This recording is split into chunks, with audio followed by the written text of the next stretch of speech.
Well, Josh is slumped down in his chair. I know. I was like, what? I look ready lazy. for the show. Come on, Josh. To, what are we doing here? I have to raise my chair up. And try Unbelievable. Bigger. Hey, guys, welcome back. It is live at 5. Jeb Smith, Josh Lewis here with, to answer your real estate and mortgage related questions. We appreciate you guys being back. If you're new to the show, let us know where you're watching from. If you are a normal viewer, welcome back. A regular viewer, we appreciate you being here. Last week, we had a big week while Josh was gone. Matt, the mortgage guy, showed up, and we had 3,000 people show up in 2 hours, just well above anything that Josh has been able to bring to the table. But we brought him back anyway because you guys were asking where he was. Yeah, I was going to say it's because you two did it shirtless, but then that would have tanked the viewership, not shot it through the roof. I don't know. Maybe Matt and I do that next week and just see what happens. We probably lose all respect and probably monetization on YouTube at that point. Yeah. All right, guys, welcome. We're here to answer your questions, so put them in the comments below. We will get to them. Josh, what do you want to start with today? Anything that's on your mind other than stressful home projects? No, don't try to remodel your home or your office, flip house, and parts of your home all at the same time. It's a recipe for losing your mind. Got it. And that was a short trip. No, understood. So not a lot's really changed in the housing market. Not really a lot of news has come out in the last week or so since the last show, at least that I'm aware of. We do have the same governor here in the state of California. For those of you here in California, I had a client ask me this morning if that would affect home prices. And at the end of the day, we've talked many times, it's supply and demand. It has nothing to do with the dummy that's running this place. It's until supply increases and is met with a lower demand, nothing is going to change on that front. But let's start answering some questions here. We'll get into it, and we'll get to a non-question. Al Bundy thought I had a mic problem, and he probably was right. I was actually going to say something. It was picking up my camera mic instead of the good mic. So now, do I sound beautiful? Well, you sound better. Do I sound beautiful or not? That's the question. No. Yeah, we can do a poll. I can do it. I didn't even realize I could do a poll in here, but I can do a poll and ask them if you sound beautiful. I'll bet you by a 51 to 49 margin they say yes. There's not enough here. There's only 50 here. Wait till we get to like 200. We'll wait and ask what they say. But with that said, Al had a question with regards to closing costs. Now, this is something you've talked about a handful of times on the show. What should a buyer typically or be expecting to pay when closing on a property with regards to closing costs? Josh, he's seeing numbers anywhere between 2 and 5%, saying that's a massive spread, and it is, especially. Yep. Yeah, go ahead. Al also confirmed that he's here in California with us. So there's a California-specific answer because there are other high-cost states, New York being the loudest of them. So if you're looking at California, in general, 1 to 1.5% on your closing costs. But what people are really asking with this is not what are my actual closing costs? What are all of the things that I need to be prepared to pay at closing? So we've talked about this before. You have your prepaid items. So here in California, we pay our taxes twice a year. And California, in their infinite wisdom, chose to not make it every 6 months. So there's points of the year where they collect a ton of property taxes. So right now, if you close this month, we're going to collect 9 months of property taxes if you want to have them impounded. So you're probably close to the 3% range in California right now.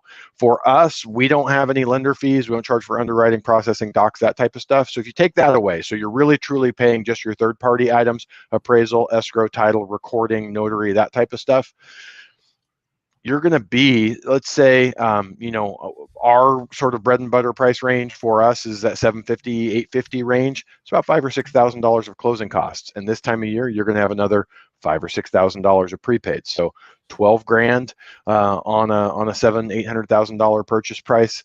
So it's less than 2% for us. But I tell people other lenders have higher cost structures. Other states are different. So if you want to use 2%, it should be a safe figure for you here in California. And the lender that you're working with should super easy be able to run those numbers for you and show it. And it will change from month to month based off of how much needs to be collected to go in your impound account.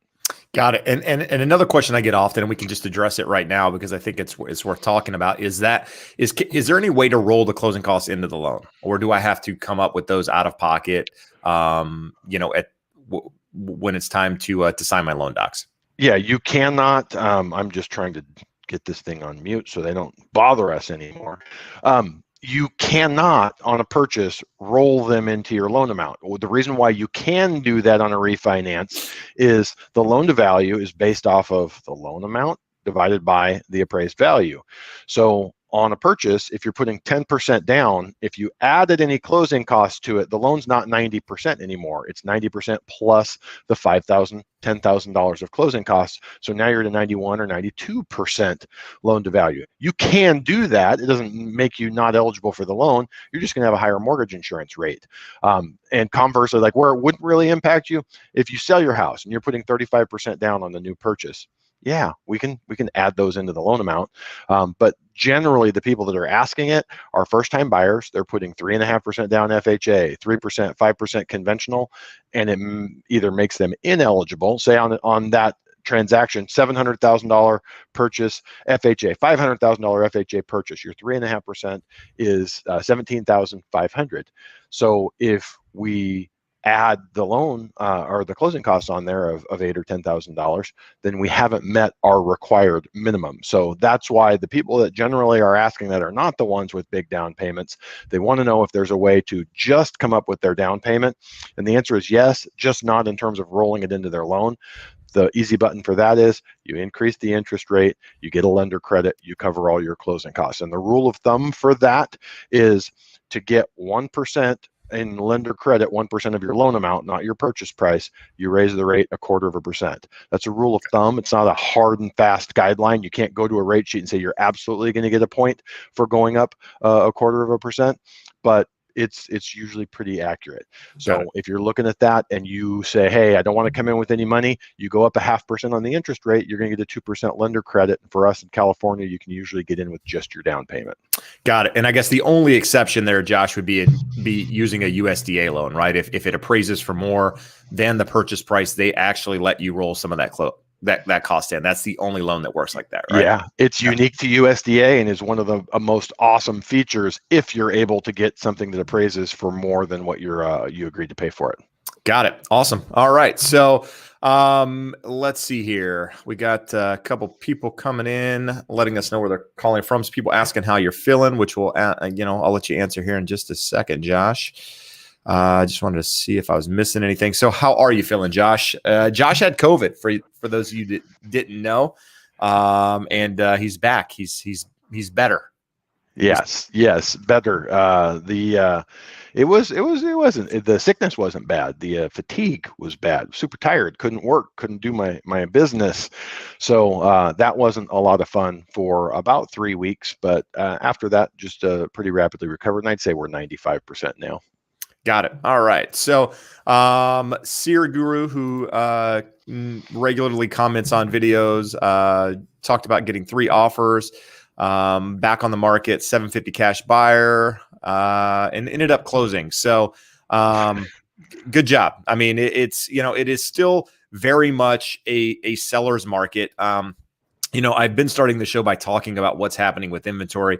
The title of this video, if you will, is the market still on fire? And it's all going to be relative to where you are. What I can say here in Southern California is the market is still very much on fire in the way that competitive. I mean, it's multiple offers. Still, many properties are selling above the asking price in just a couple of days. Now, with that said, inventory levels, I mean, we keep hearing about inventory levels going up and the market cooling and what have you. For those of you that continue to watch Orange County, right? We've been talking about numbers here every Wednesday for probably the last 2 months, and I think the highest number we saw was about 2,600 homes, and that came up from about 2,200. Remember, we're talking 3.3 million people, and we had 2,600 homes on the market at the height of this show in the last couple of weeks. Today, we had 2,222. So we're at the lowest number of available properties for sale that I've been talking about on this show for the last probably 2 months. Now, we had them lower, a couple months back, but in the last 2 months, that's the lowest number I've seen. Huntington Beach, today we had 146. So that's significantly lower, 10, 15% lower than we've been as well. So numbers aren't really going anywhere. And with that being said, we had 146 active properties on the market today in Huntington Beach, and I believe 10 new homes came on the market today in Huntington. So without those 10, we had 136 active properties. So yeah, there's homes coming to the market, but at the same time, they're going into escrow. So things are still moving. And I can tell you, I have 2 properties on the market at the moment. Both of these are unique in the sense that they're condos and kind of on the smaller side. And one of them came on the market very first day, had 2 offers. We did a multiple counter to both. One buyer got cold feet, decided not to move forward, and the other buyer wasn't willing to negotiate on anything. So 2 offers to no offers, and it's been sitting a little bit here over the last couple of days, still priced right, in my opinion. So we'll see what happens. And then I had another one that was on the market for about 2 weeks, 2.5 weeks, and received an offer yesterday, pretty close to the asking price, and we're negotiating that. So even though homes are sitting, people aren't getting crazy deals out there. But Josh, you sounded like you wanted to add something to that. No, I was actually digging in here, looking at something to answer an interest rate question here. But on the topic, you and I have talked about this. There's a home over in my neighborhood, and by all means, it's nice. I say it's in the bad part of the neighborhood. It's still a good neighborhood. It's just same builder, built on 2 sides of the street, and one side the people take great care of the homes, and on the other side not so much. But there's a really bitchin' house over there that would have easily sold at the asking price if they were on the other side of the street where people really love being. And it's been sitting there for 35, 45 days. But again, unique property. They're asking absolute top dollar for their section of the neighborhood. Nothing is sold within $150,000 of it. So anecdotally, you can talk about things. Oh, that I saw that my neighbor's house is sat for 6 weeks. Okay, well, if you live next door to that guy, it's true. But it's true because they have a unique house. It's really nice. Someone will probably pay that price to be in that neighborhood. It's just going to take a while. Like what I can say, I have a couple of clients right now that weren't in bidding wars for the properties that they have put under contract. One of them, the house is really gross. It's just gross, and they're okay with it because they decided we'll buy that one. We'll put less money down. We'll spend the money to fix it. The other client, it's a unique property and it's expensive property, and there's just not a lot of people in that area that can afford it. So he didn't have to get into a big bidding war because it was kind of like the other home in my neighborhood I'm talking about. That's top dollar for that neighborhood. You just have less people wanting to buy it. For average buyers, whatever that is in your area, if it's $400,000, Orange County here, your average entry-level buyer is probably $650,000 to $800,000. Those people are in multiple bidding situations. Jeb, the Camachos, who've written multiple offers. These guys are super well qualified. I think they're viewers. They came through the show, Jeb. Yep. Viewers, like really well qualified, nice down payment, perfect credit, low debt to income ratio, very conservative and everything. And we've had a couple where you didn't even get a counter offer. And you're like, if someone that well qualified isn't getting a counter, it's still on the entry level, other than these unique, more outlier properties, at least for us. And again, all real estate is local. That's our bubble here of California, deal with people borrowing everywhere in the state, and it's nowhere different. I can talk to an agent in Sacramento, talk to an agent in San Jose, I can talk to an agent in Redding. It does not matter where they are in the state. All of California is still strongly a seller's market. While you're catching up here, I'm going to comment. No one has said anything about the wonderful overlays that Jeb got for us, where we have our name and contact info. I like Jesus. that. That's live TV for you right there. I never see that happen on the news, that somebody just starts coughing and then has to go offset. They're professionals, Jeb. They're professionals. Touche. All right. So we are back. We do have information below our names. We'll see. hey, I need a good graphic designer. If you're a graphic designer, reach out to me. Anyway, so Rishi has a question here. Rishi is saying, well, she start by saying, hope you're feeling better. But she has a good question. What if I'm unable to close by my closing date? Will I lose my earnest money? So I've been selling real estate again for nearly 20 years. Unfortunately, I've had many times where we've missed the closing date for one reason or another. Sometimes it's on the seller's case. Sometimes it's the buyer. I've, knock on wood, never had a buyer lose a deposit. So I would say in most cases, the answer is going to be no. What's going to happen is as you reach your closing date, if you haven't closed, the seller has, at least here in the state of California, which I believe Rishi is in California, they have to send you something called a notice to perform. And that notice to perform basically says if you don't perform within 48 hours is how the contract's written in the state of California, unless it's been altered, that essentially if you didn't perform at that point, then they could cancel the transaction, at which point you could lose your deposit. But in order for your deposit to be lost, you have to sign a document giving up that deposit. The seller does. I mean, the buyer, the seller does as well. So I would say in most cases, if you're to the finish line, the seller is going to work with you. But communication is definitely key in that process. I mean, if you know up front that you're not going to make that closing date, your agent needs to be in touch with the listing agent. Your lender needs to be in touch. Like, why are you not closing on time? Is it because of the seller? Is it because something happened on your end?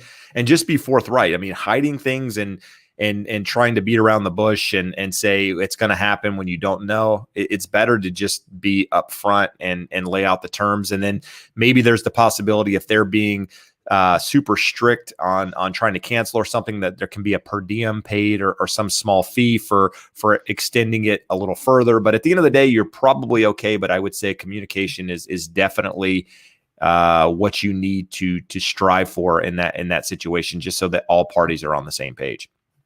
Josh, what are you seeing lately obviously you're closing deals on time, but I mean, occasionally you reach the final hour and there's issues in some cases. There's a number of things. I'm going to give an example that basically just illustrates the exact correct answer that you gave. We have a client right now. They were doing a conventional loan. Funny thing, it's the property that needs a bunch of work. So they have enough money that they could have qualified conventional, and they go, I can't buy that house and use all of my money because I need to fix it up. It's not super nice. So we switched to a bank statement program. They're self-employed. And the lender has come back and asked, nickel and dime us. We could put everything in. They go, well, one more question. Put it in. So long story short, we were supposed to release our contingencies 10 days ago. Still haven't released them. Their agent has talked to that listing agent every day and say, I'm sorry, it's a $21,000 deposit until I see it. So since Friday, we've had a verbal. You're fully approved. Your file's clear to close. We're in line. It's going to take. So Monday it doesn't come, Tuesday it doesn't come, Wednesday it doesn't come. I just got a notification here 5 minutes ago that our file is clear to close. And now it's a race to close on time. Our scheduled closing is Monday, so we'll get it closed on time.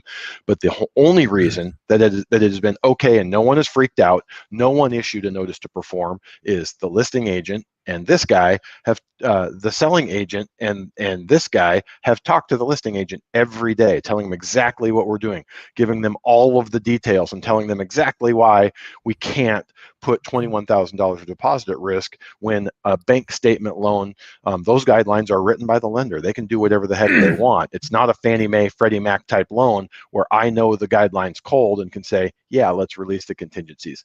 So exactly what you said of what can happen, what are the consequences, and how do you avoid it when things are not going as planned.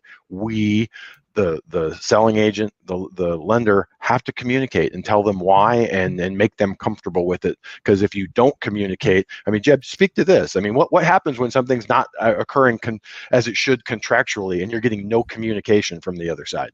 It sucks. And unfortunately in this business, it's not completely unheard of. There's this idea that, the agents are always in communication with each other and everything is smooth. And in many cases, it's one agent prying information from another agent because you're not getting what you need in order to move forward. But that's why working with professionals matters. Good or bad, you need communication just so you can make informed decision for your client, whether you're representing the seller or the buyer. I mean, you need to be able to provide that so that they can make decisions. There's a lot of moving parts there. People moving, people buying up leg property. Sometimes there's 4 or 5 legs to a transaction, and one leg not closing holds up everything else. And so you just need to be upfront. I mean, that's at the end of the day, that's what it boils down to. And having those conversations, good or bad, is key to making it stress free. But to get back to your question, Rishi, I think you'll be good. Just make sure your agent and everybody's communicating in that case. So Josh, we have a lot of questions about interest rates. I know we're going to talk about rates. So if you're asking about rates, just hang tight. We get a lot of people on the show, and if we answer it up front, what we have is towards the end of the show, a lot of people still asking it. So if you're going to hang with us, we are going to address the question. So just hang tight there. Let's see. So Seer Guru mentioned a moment ago selling a property, and then mentioned the property was in Phoenix. So I actually have a couple of agents that I know very well in the Phoenix market, and I'm on some of the reports that they send out, and I get something called the Cromford report, which is based out of Phoenix, and it talks about how many active properties are on the market, how many are pending, so on and so forth. And along with that, I get some commentary from the agent that I know who sends it to me about what's going on in the housing market. And so a couple months back, started seeing inventory levels increase. Buyer demand kind of slowed a little bit. It looked like there was a change happening in the market in Phoenix based on that report. Well, latest report came out today, kind of flopped the other way. Inventory's back down, demand is back up. And what he's saying is, listen, a lot of people, summertime, a lot of people went on vacation. A lot of people just stopped looking at property because, you know what? For one, they were beat up from putting in multiple offers, from seeing property. Another one, they just wanted, they've just come out of a crazy year. Kids are about to go back to school. They want to go on vacation. And so people are just out and about and not really looking at property. And now that kids are back in school, things are kind of normal, quote unquote, normal again. Demand has picked back up. So that Phoenix market, while you did see a little slump there for a little bit, seems to be back on track. And so I just thought it was worth noting there that, it's, even though real estate is cyclical and seasonal in some regards, sometimes, especially this last year, because it was different, you might see a little bit of different flow in how some of these seasons work, just because it's not what it has been for the last, couple of months, right? A lot of things are changing. A lot of people want to get out and about. But anyway, let's move along here. Josh, if you see any questions, we got a good 2-parter here from one of your regular listeners, viewers. Yep. Graciel Menor says, hi, Jeb and Josh. We're nearing our closing date for the new build. From the day we signed the purchase contract, the new value of the same exact house model has increased by 15%. So, second part of the question, best case scenario, it hits the 20% by the time we CD. Is PMI still in place on our loan? Yes, 1,000%. Your loan to value, which is used to determine the mortgage insurance needs, are based off of the lesser of the purchase price or the appraised value. So if it's the appraisal, the values have gone up, it appraises for a bunch more, doesn't matter. They're going to use the sale price. Just like on the flip side, if your appraisal comes in low and it's $100,000 lower than your value, we base loan to value off of the appraisal or based off the lesser of sales price or appraised value. So when you're in new construction, it's not going to help you. So from that perspective, you can turn around and refinance it shortly thereafter. So it's a little bit crazy that that's how lenders look at it. But for the first 6 months, you won't be able to refinance it and pay that off. And the reason for that is you cannot use the appraised value for 6 months. I'm dealing with this on the house that I'm flipping. It was beat up. We almost have it put back together. So when it's put back together, plenty enough equity in there that we don't need mortgage insurance on the property. But when until we get to that 6 month mark, we can't use a new appraised value. So you're going to close your loan, get in. So what I would definitely make sure I say is don't pay for that loan. I would get a lender credit, take a slightly higher interest rate, make sure it's a free loan. And then in 6 months, you're going to come back and redo it, get rid of the mortgage insurance. No, good stuff. Yeah. I mean, she's, and again, Gracielle's working with a real estate agent that I know of in the area. And I think, she went new construction, and and fortunately bought when she did. I mean, look how crazy the market's been. And I don't even think she's been in there. What did she say? How long ago? Maybe 6 months ago, 7 months ago. About 6 months, I think. Yeah, and that it's increased like crazy. So congrats to you. And hopefully it gets up above that 20% equity, and you're good to go. Jennifer Lego has joined us. So thank you, Jennifer, for being here. I appreciate you. And I didn't see that until now. So thank you. She's helping us moderate the chat. So if you get kicked out, Jennifer did it. All right. Jeb, this is on the same topic. You just talked about the Arizona market. Someone here, Eddie True, pops up. Inland Empire prices seem to have peaked. I've seen some price drops on the overpriced homes.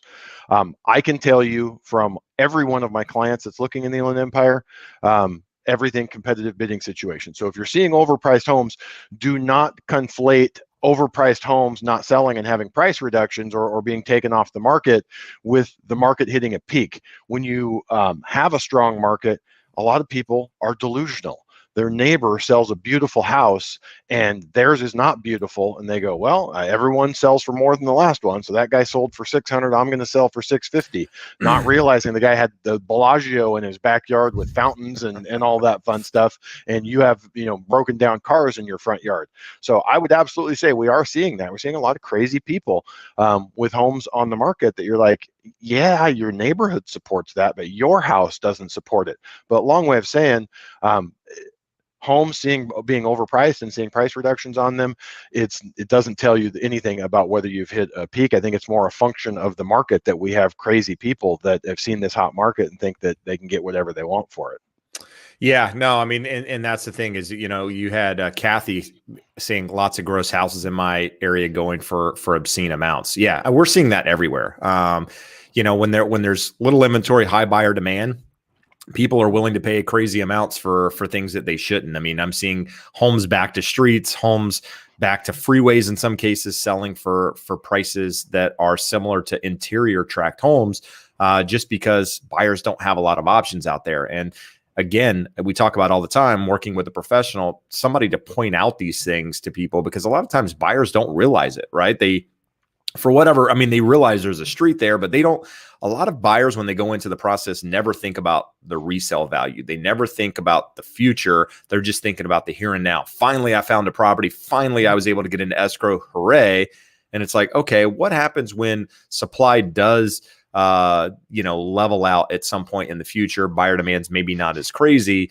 And now there's 5 homes in that neighborhood and 4 of them don't back to the freeway and you do. Well, chances are the other 4 are going to sell quicker and for more money than your home that backs to the freeway in that case. So even though your plan may not be to sell it anytime in the near future, still think from a longer term perspective, because at the end of the day, it is going to have an impact, especially in a more normalized market. So just, think about these things and not get so caught up in the process, because I see a lot of that happening. And another good thing to do is, I've talked about this in videos, is that a lot of times when you're seeing these properties, especially if they back to a street or they maybe are near a street, a lot of times you have fountains going, you have water running, you have music playing, and that drowns out that noise. Go to that property when there's nothing going on. Sit out front in the driveway on the street and see what kind of noise you have in some of these neighborhoods. Walk the blocks and see, because that'll give you a really good idea of what's happening in those neighborhoods as well.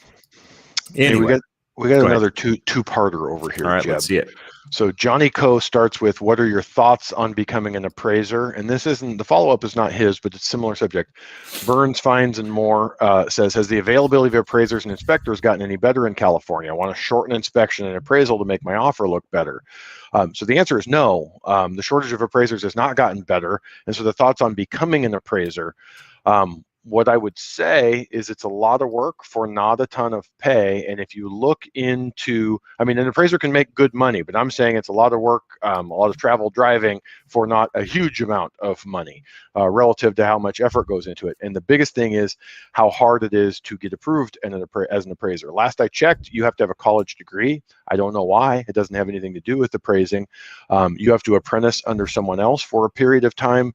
So it takes so long to become a full-fledged appraiser appraiser, that it's almost like, hey, you become a doctor in 10 years, but you spend a bunch on your degree, and now you get to start making money at the lower end of the scale. So we still need appraisers, and that's part of the problem. It's kind of why I lumped these two together. Is the availability of appraisers gotten any better? No, because it's too hard for people to become appraisers. Well, I did see something, Josh, that one of the big lenders out there is basically doing away with the middleman on the appraisal management company, and going to hire the appraisers directly. So hopefully that incentivizes, I mean, that's not going to be for everyone, right? Just for this lender, but incentivizes these appraisers to step up, because now they're going to make more money and eliminate that middleman that never really needed to be there to begin with, but coming out of the last crisis, if you will, I guess, needed some things in place in order to help put it there. Yeah, the whole purpose of appraisal management companies was to firewall the salesperson from the appraiser. I think we can all agree that's fine, that's reasonable. But the way that it was done, the middleman was getting paid as much as the appraiser in a lot of cases. And so now, we mutter under our breath bad things about appraisers when they tell us, hey, it's a 3-week turn time. But then you say, okay, I need it this week. What does it cost? Well, for $250, you can have it this week. And over time, it's morphed into, even in areas where it's not a 3-week turn time, you get quoted a 3-week turn time because they're waiting for rush orders. So long way of saying, we say bad things about appraisers in the current market, that how they're gaming the system to get more money. But I will tell you, when the market was at the bottom, the appraisal management companies were milking it like crazy. When there were more appraisers than jobs to do, they would find the lowest bidder and keep the largest portion of the fee. So what you're saying is United Wholesale, what they're doing is they're essentially going to function as their own appraisal management company. So you still have the same firewall. Salesperson has to go to them. They pick the appraiser, but they're not going to have these big markups that the AMCs do. So I already know of multiple appraisers that wouldn't work with appraisal management companies that UWM uses, that are now going to register directly with UWM. So it's a solution. It's a potential solution for the bigger lenders, and hopefully it works out well for all of us. Got it. And if you're asking the same question in the chat multiple times, I'm not going to answer it. So just let's lay it out there, right? Ask it once. If it doesn't get answered, then, maybe in like 30 minutes, ask it again. But if you ask it 3 times in like 5 minutes, I'm going to avoid the question. Just so we're clear on that. JD Wrestler, starting to see properties starting to hit 50 plus days on the market, some with double price reductions. At what day can we offer below asking? Day one. You don't necessarily have to offer above asking on any property, right? But I would think as properties start to sit on the market longer, you have a better opportunity to offer less on those properties. But again, what you should be doing is not necessarily worried about how long it's been on the market, in my opinion, and more worried about what's it actually worth based on, what's fair and reasonable based on other comparable sales, right? Have your agent look at what is sold in the neighborhood, figure out how that property's priced, based on those sales, and then make your offer based on that. If it warrants a lower offer, then write a lower offer. You don't have to wait 50 days to do that. But at the end of the day, if it has been on the market 50 days, then it could be, in many cases, overpriced. It could have fallen out of escrow for a number of reasons. What happens is days on the market is how long the property has been on the market from day one. So if it goes into escrow for 20 days and falls out of escrow, those 20 days still count towards those days on the market. So, in some cases you have properties go in escrow, go out and go on, hold and some other things. And sometimes that affects the days on the market. So what you see might not actually be correct based on available, that home being available for that long. But, have an agent run numbers, help you make a decision on it. But again, to answer it, anytime you can make an offer, you don't have to wait. But I would say at 50 days, you're in a better position to do it if the property, especially if it's overpriced. Let's see here. I saw a good one a minute ago, Josh.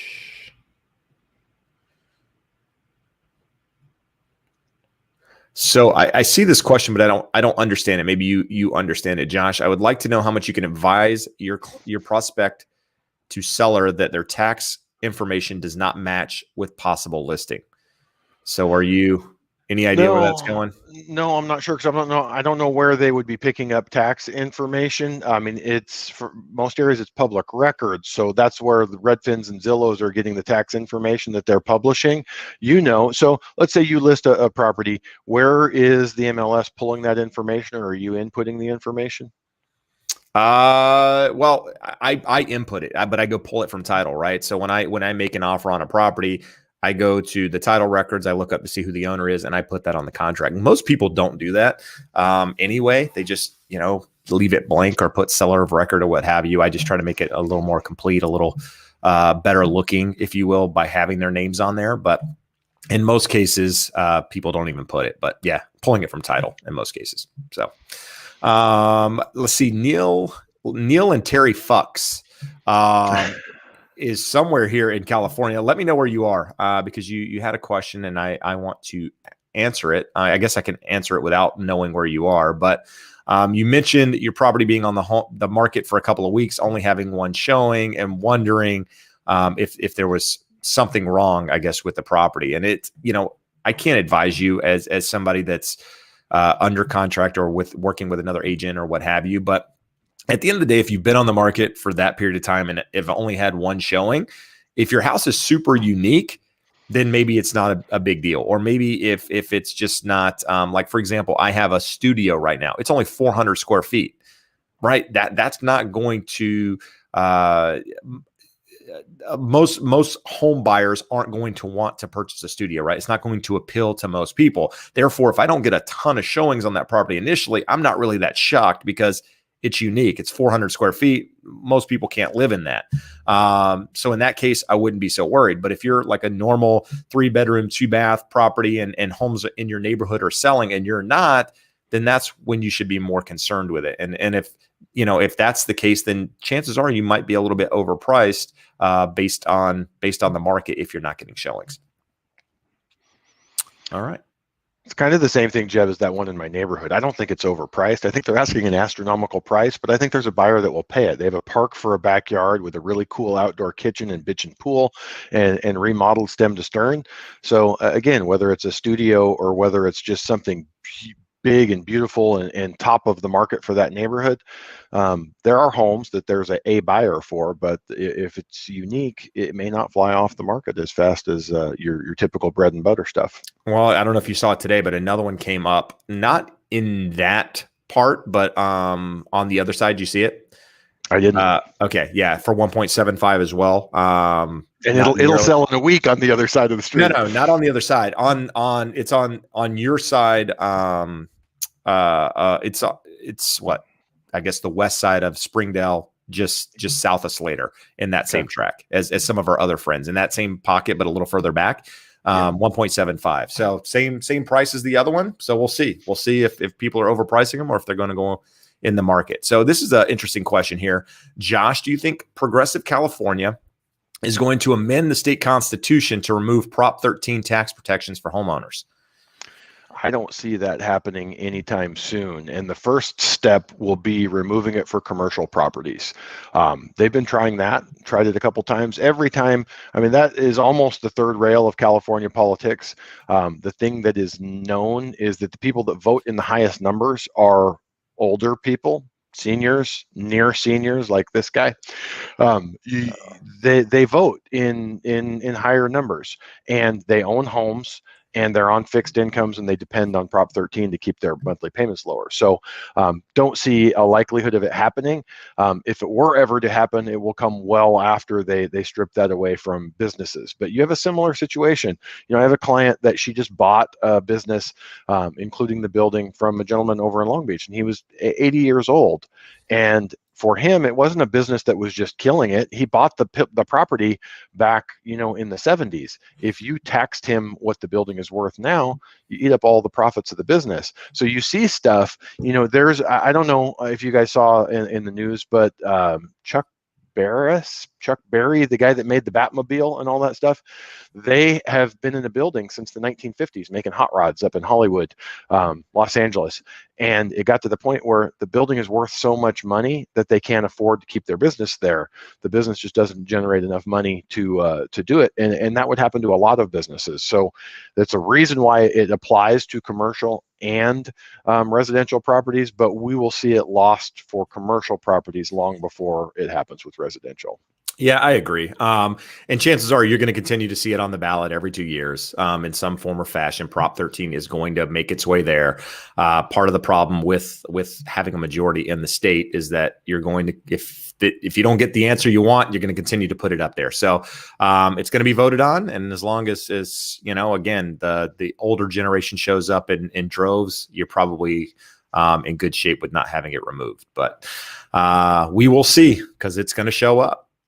Jennifer has a question here. Would you do business with a real estate family member? Even as a double agent, I have not had a personal relationship with this person, and she has blocked me on social media. Parents putting pressure. So a lot going on in that question. You lost me at blocked on social media. Yeah, I was done there. So here's the deal: is I have no problems doing business with family. There are people out there that don't want to do business with people they know for one reason or another. That seems odd to me in many cases when people don't want to do business with people they know. It's like, okay, so are you just a complete weirdo when it comes to certain things, and you can't be fair and reasonable in negotiation, or what's the reason you don't want to deal with people that you know? But a lot of my clients are friends. I'm fortunate to have friends that trust me in the business, and I'm able to help them buy and sell property. And so a lot of these people are like family. So I would kind of tie that all up into one and say, no, there shouldn't be any reason that you wouldn't use them. I mean, especially if you trust them as a professional, you value their opinion. But if they're blocking you on social media and, there's other things going on, then what's the reason for wanting to use them? I know you're in Indiana. I mean, I think you're in Indianapolis. I know a great agent in Indianapolis, so I can refer you to somebody that I know is a solid agent if you need somebody. But I wouldn't read too much into it, right? I mean, it doesn't sound like you have the personal relationship if you haven't talked to them in some time and you're not friends on social media. So what's, who? I don't know. I mean, I realize there's people putting pressure, but it doesn't sound like there really needs to be any pressure, since it doesn't sound like there's a relationship there. But no, and that's what I would say. The most important thing when you're picking a real estate or mortgage professional is you get an expert who will give you excellent representation. If that person is a family member, awesome. If the family member happens to be in the business, but they're not awesome and they don't give excellent representation to take care of you, then this is an easy question. We don't use people just because they're family members. If they're a family member and they're awesome at their job, fan-frickin-tastic. I just doubled up. I helped my family member make some money, and I got what I needed. She just said that the family member hasn't spoken to her in 15 years. I don't think there's any reason you need to use that person unless you thought that they were, the right fit for you. I think that's an easy answer there. Hey, I will say this: if they were the greatest realtor on the planet, I would put aside our petty differences to get wonderful representation. But otherwise, no. No, absolutely. Richard has a question here. Are inquiries from buyers as strong as it was a year ago, or dropped? If dropped, what percent? Thanks. So hard to say. I work with listings and buyers. I would say it's still competitive out there. I don't know. I honestly don't know the answer to that. I mean, I get inquiries all the time from people looking to buy in one form or fashion. It's probably slowed down a little bit. It's not quite as crazy as it was. And I don't know if it's a year or, 6 months ago that the craziness is slowed, but it's been probably in 2020. 2021 is, this year was definitely crazier than 2020, in my opinion. The first 3 to 4 months of, or maybe 5 months of this year was the most insane part of the year. And it's definitely slowed from then. But it's hard to say by what percentage. And I don't know if it's people just taking a break, or people that have been priced out of the market, or what the reasoning behind it is. Josh, you deal with a lot of buyers. What are you seeing? It surprises me when I go back. Like, we think we remember things. You go, okay, COVID. You're like, wow, it was almost 2 years. We're a year and a half since, last March when things got crazy. And you look back, and I remember we had a couple of clients cancel. They were in escrow. They canceled. They really wish they hadn't. But a couple backed out. A couple buyers said, hey, we're going to stop looking. So there was a lull buyer-wise, March, April, May, even into June. And we look back and we go, well, things got really crazy at the end of 2020. Well, relative to 2021, they didn't. The second half of 2020 was a little bit busy, but for us, everyone came out of the woodworks in January, February, March. Like, those months were nuts. So if we say, is our buyer inquiries down? Are they down from the first quarter of the year? But I can also say is that time from Super Bowl through the end of March is always nuts, because people, if you haven't bought a home by Thanksgiving, most people just put it off until the first part of the year. And really, for whatever reason, Super Bowl Sunday seems to be the start of the buying season. We're getting into February. In cold areas of the country, it's thawed, but even for us here in Southern California, that's where it hits. So this year, January, February, March were nuts, and it's definitely down from then. But I'd still say it's a pretty active and busy market. No, agreed. Agreed. Yeah, and I think it's going to continue for a while. I mean, is that 6 months? Is that a year? I don't know, but I don't see a lot changing here locally that's going to impact demand or supply at the moment. G Dirt has a question. We talked about Phoenix earlier, the market, asking the goal would be, would you purchase right now in Phoenix? And the goal would be stay for a year or two, then rent it out. Tough to say, right? I mean, you gotta, what I say, whether you're buying it to rent it out in the future or buying it to live in or whatever the reason is, if the payment makes sense to you, you have money in the bank, you have a longer term horizon, you're probably fine. That Phoenix market, a lot of people think it's a bubble just because of how many people have been moving there and where prices have gone. But I can tell you, I mean, I think, with what happened in California as of yesterday with regards to the governor staying, in power, so to speak, you're going to have more and more people want to get out of the state, whether or not they're running from that or running from other things. I think you're going to have people continue to want to move out of California for various reasons, and that's one of them. And some of the markets they're going to run to are the Phoenix markets. Now, I will tell you, there are people that end up in the Phoenix market and some of these markets that end up there and they're like, this place is hotter than hell. I can't stay here. And they end up either selling their property or renting it out or what have you. But, if your plan is to rent it out, you need to make sure that, based on, what your mortgage is going to be, are you going to be able to cash flow that property? And if you aren't, I mean, what's your position then? I mean, what are you going to do if it doesn't cash flow? Are you in a position to have to sell it? Because we don't know what the market's going to be in 2 years, in any market for that matter. So just, think a little bit further ahead. Josh, anything you want to add on that? No, it's funny. Like, when we thought back in like 2005, there was so much building in like 2005, 2006, 2004 in Phoenix that you looked at it and you're like, you were concerned. They were building so many new homes, and in an area like Phoenix where they can continue building out.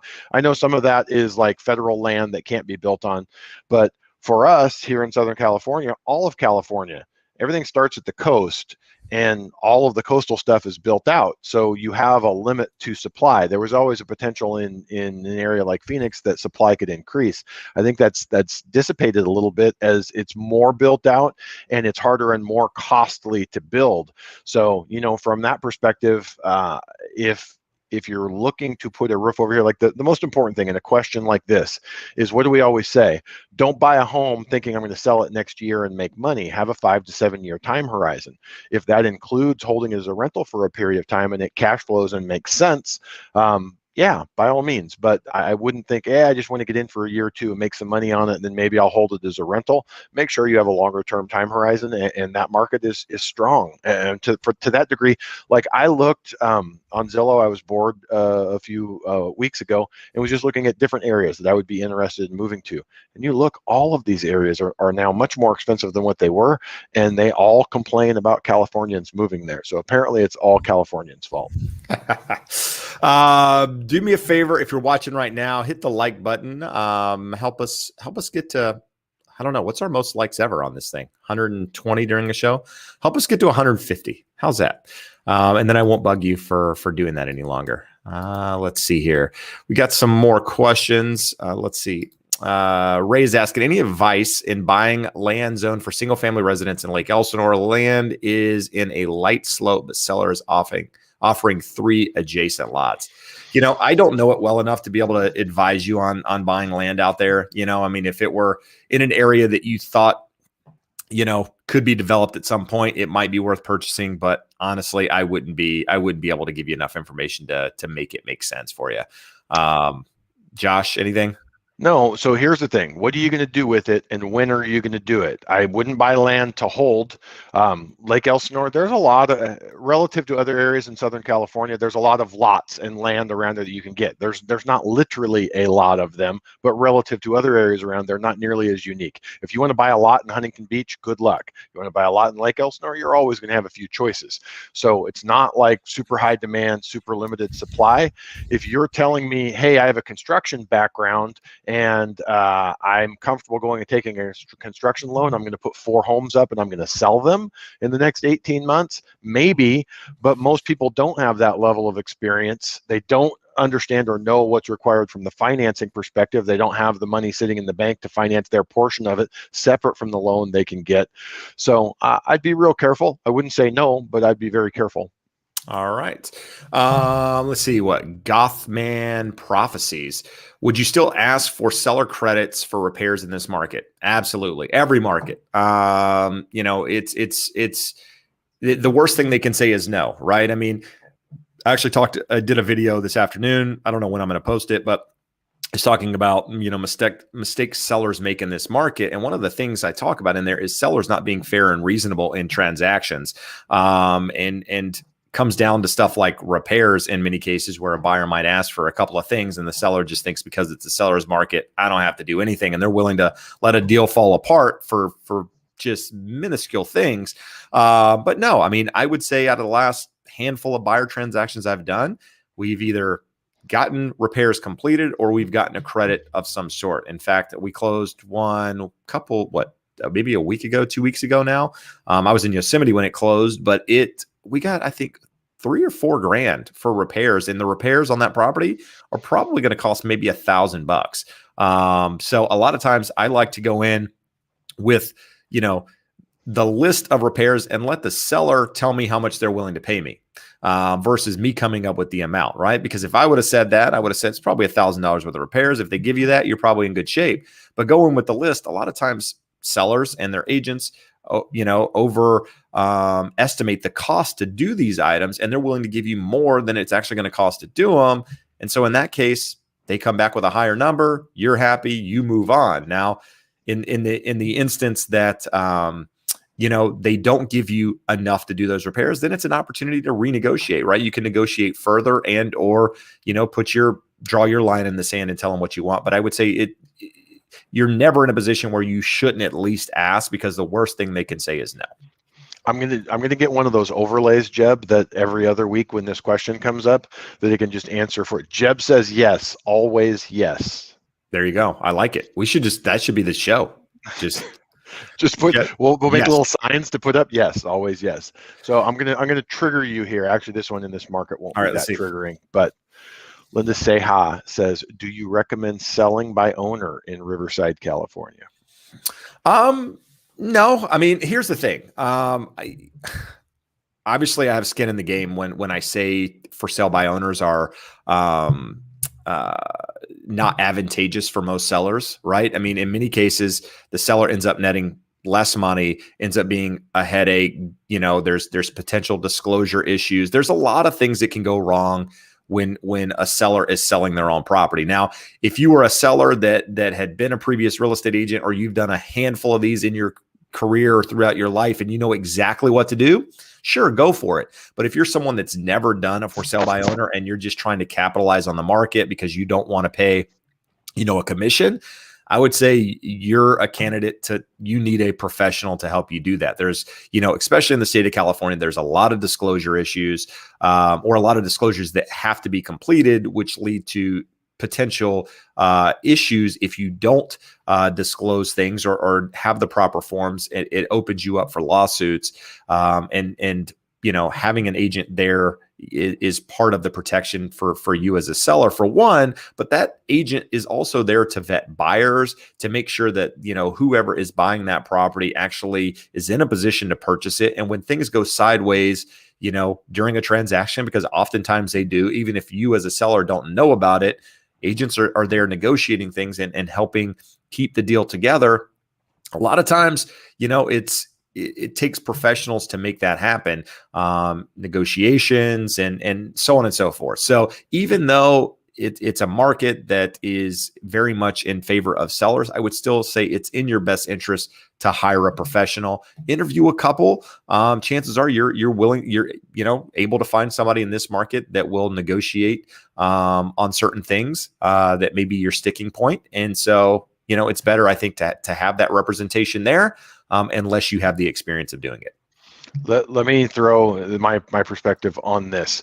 So when someone is asking, should I sell by owner? No one is saying, hey, I love real estate, I want to practice a little here on my house. They're asking one and only question, or they have one and only one thought. I'm going to walk away from closing with more money if I sell it myself than if I engage realtors. And the numbers have proven over time that on the whole, for sale by owner sellers net less than those that engage professional agents. Now, that's a big group and that's an average. Most people don't know how to market their property. They don't know how to negotiate. So I'm sure there are people, Jeb, you led that off by, hey, if you used to be a realtor, if you've sold a bunch of properties and you have a real high comfort level and you have some time on your hands, maybe. So I'll bet you, I know it's 100% that there are for sale by owner sellers out there that save those commissions and get a higher net themselves, but most don't. More importantly, what I would say, Jeb, from our perspective, I do 6 or 8 loans for buyers buying a for sale by owner property every year. A lot of them are family, but some of them aren't.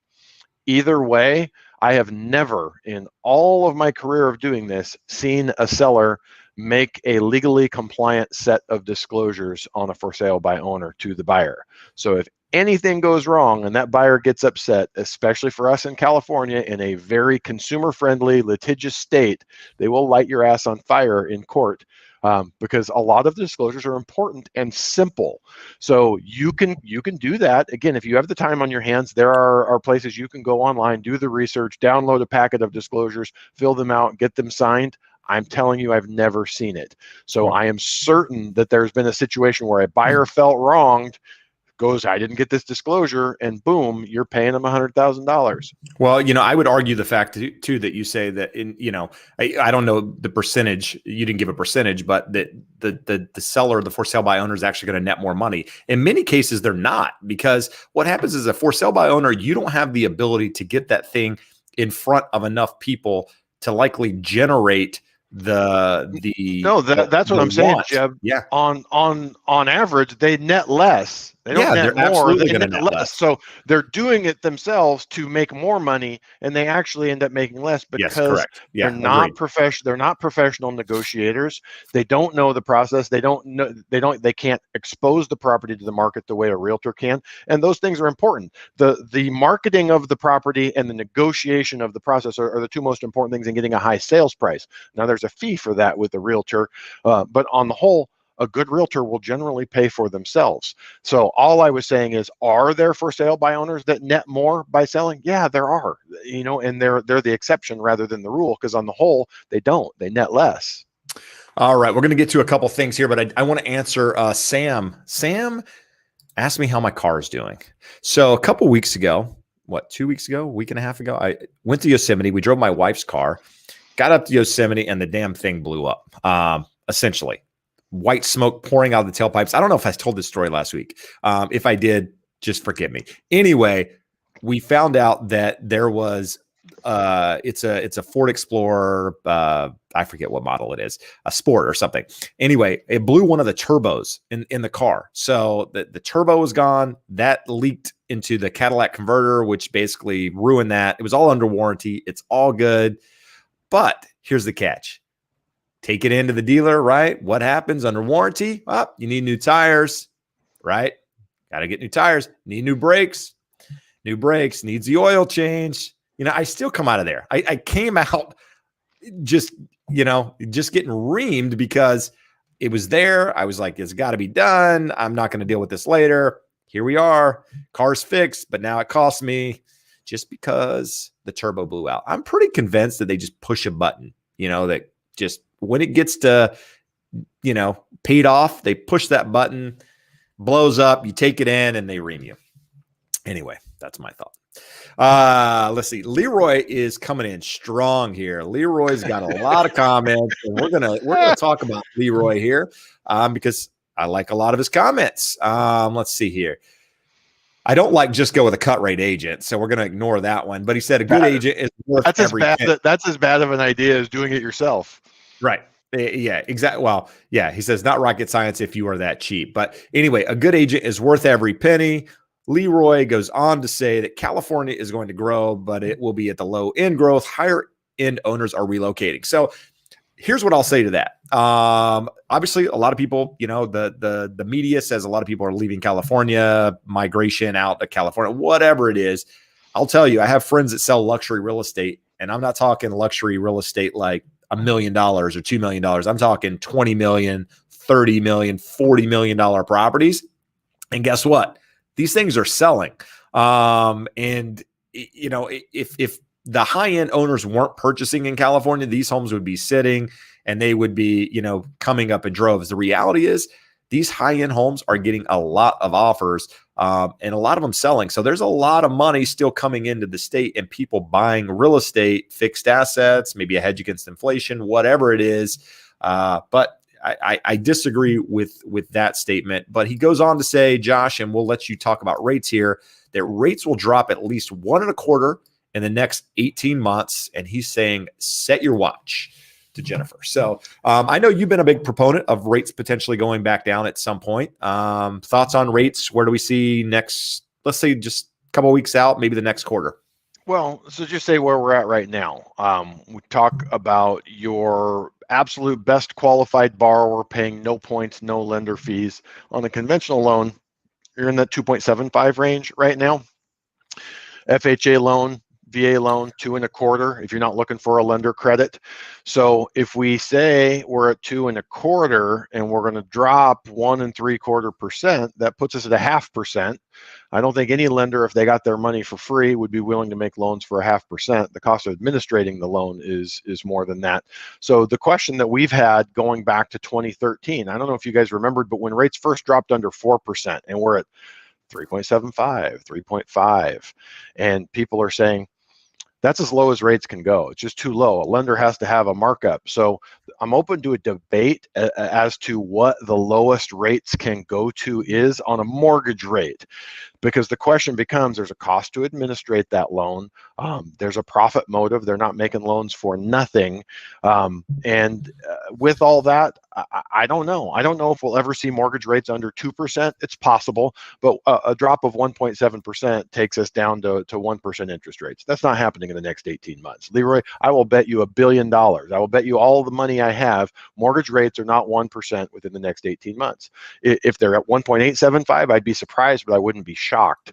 The reasons why we talk about interest rates going lower. One of the questions, we didn't get it answered, but a question that popped up earlier, what do you think is going to happen to home prices if interest rates spike next year?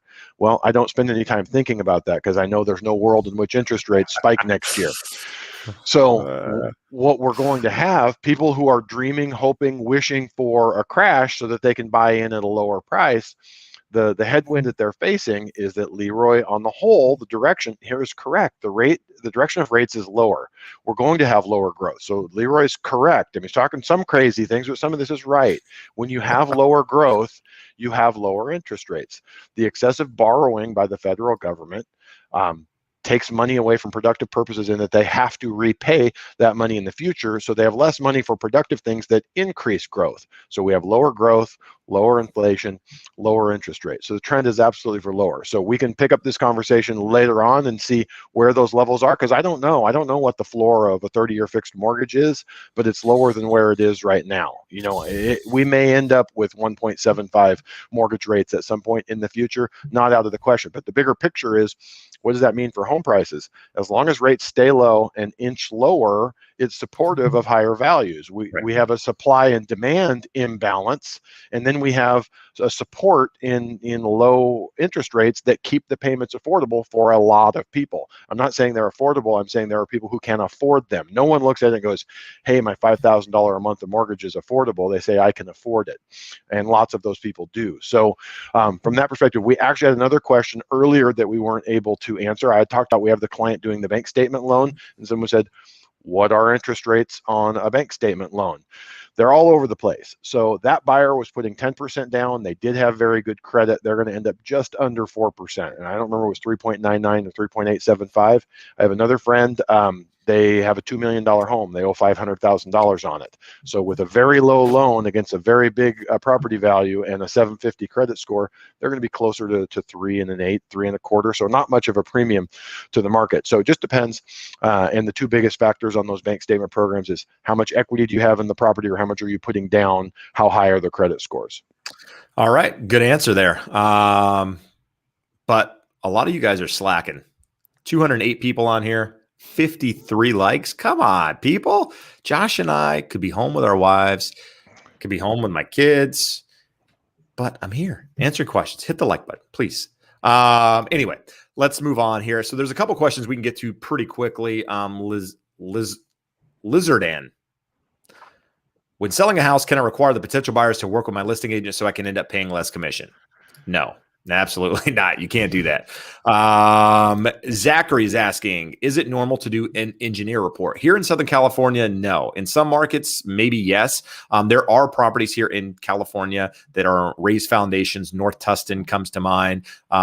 These houses sit up on the edge of cliffs, Laguna Beach, and some of these where the soil, North Tustin is different, sits on a bed of granite. Laguna, for example, that's, dirt up there and can shift and move and what have you. Engineering is important in some of those houses. So in those cases, they're not required, but I would say it would be normal to do those reports. But typically on a slab foundation house, most of the time, unless there's some big, hill behind the home or what have you, you're not doing any sort of engineering. At least in my experience. And go ahead, Josh. For us in our market, it's not normal. Comes up, like you're saying, there's a bunch of stuff in San Clemente that they have soil. They have soil issues there. Yeah. So if you're going to buy in that area, you're probably going to want an engineer report to make sure that's good. And there's some in Dana Point. There's just some areas that we're aware of that your professional agent would be aware of and say, hey, cool, house looks good, but let's make sure we get that. No, absolutely. Suffering Sucks has a question, and it does suck. What do you think of the high-end market in Tiburon, Marin County, California? House in the range of $7 to $15 million. Is that also a seller's market? Do you see the prices staying strong out there? So not familiar with that market. It's not my market, but I've obviously been looking at reports on California Association of Realtors. They come out with their monthly report on California, what markets are doing and what have you. And I believe Marin County is still one of the strongest markets out there with regards to appreciation and what they've seen. I don't know the numbers right off the top of my head, but I would say a lot of those properties selling in those $7 to $15 million price points, it is a seller's market, but less of a seller's market in many cases, just because there's less buyers that are able to pay those types of, pay that type of money for those properties. But in many cases, there's still a lot of money out there floating around, and these unique properties are fetching a premium in many cases, and people are buying them. So hard to say, but I would say that, find an agent in that market. I know a couple that are up there if you need somebody, but find somebody familiar with it, and they can probably help guide you in that question a little bit better than I can here in Southern California. All right. Let's see. Jennifer put Leroy on mute. So Leroy, we can talk to you, but you can't talk to us. I'm sorry. Blame Jennifer. Where is Joey Crack? Jennifer's asking. It's a good question. It's been like a month since we've seen him. I know he's scared. I think he's scared. The Broncos started playing again. He doesn't want to show up. It was Broncos season. He was at training camp, and he's not. All right. So got another question here. Edgar Yamas. Do FHA loans require both spouses to apply, or can it be one or the other, Josh? So no loans require both spouses to apply. You can always have one or the other. Edgar, if you're in California or any other community property state, the deal will be FHA and VA require you to pull a credit report on the spouse and count all spousal debt against the borrowing spouse. So that can be a problem. If you're asking the question because we want to avoid spousal debt, it won't help you in a community property state, which besides California, there's 12 or 13 others that go that route. And the question I've never got a good answer to is why that is. Fannie Mae, Freddie Mac don't require it. Jumbo loans don't require it. Even in community property states, it's not a problem. But the FHA and VA have concluded that it is essential that we count spousal debt against you. All right, there you go. I didn't realize that FHA required that. I thought it was only VA. No, both. Is that new, or has that always been like that? Always. Oh, interesting. Just think, I did so many loans wrong for so long. Anyway, let's see here. I'm reading questions, people. Sorry. Yamas. Here. There we go. Yamas. Edgar Yamas. Anyway. So here, let's throw Jennifer has another question. It's a question for Josh. Have you considered becoming licensed in other states? So Jeb and I were just talking about this the other day. Definitely, we have a lot of clients here in California. You have a lot of clients that move to Nevada, move to Arizona, move to Texas, move to Idaho, move to Washington. I don't know why they moved to Washington, but I say that, I kid. My family, or my wife's family, my wife's family's from Washington. So with all of that, at some point, we probably will expand. We've been busy, and the licensing process is big and an ongoing annual cost. But if we did do it, we get a lot of questions. You know, Joey Crack himself asked, "Hey, why don't you get licensed in New York and you can do my loan?" Well, New York is a pain in the butt to get approved, remain approved, pay your licensing every year, and they do things weird, and they're a high closing cost state. So if and when we do expand, it'll be Western states that are similar time zones, that also are escrow states, that their closing processes are very similar to California. We talk about it's important to work with an expert. Some of the expertise is not loan program knowledge and expertise, it's local rules, guidelines, customs expertise, and no one can do that in 50 states. When you call up Rocket and you talk to the 12-year-old in the call center that was working at 24 Hour Fitness last month, he's licensed in 50 states or 15 or 20. He's not good in any of them, but he's supposed to know how it works in all of those states. And they rely on technology to manage it as much as possible, but it's just not possible. So for the most part, if you're in the Western states and they're very similar in their closing practices and customs to California, we could absolutely help you. But if you're in an attorney state in the South, if you're in New York, it's kind of hard. And then you have the time zone issue. We are here in California. Everyone on my team is in California. You know, a 3-hour time zone difference makes it tough. No, absolutely. Let's see. Gothman Prophecies has another question. Seller wants to stay 3 days after closing. They are buying their home concurrently and claim to need that time. Good idea. Completely normal. I would say that more than half the transactions I do, the buyer or the seller is requesting that 3 days after the close of escrow to get things together, to move out, what have you. It's completely normal.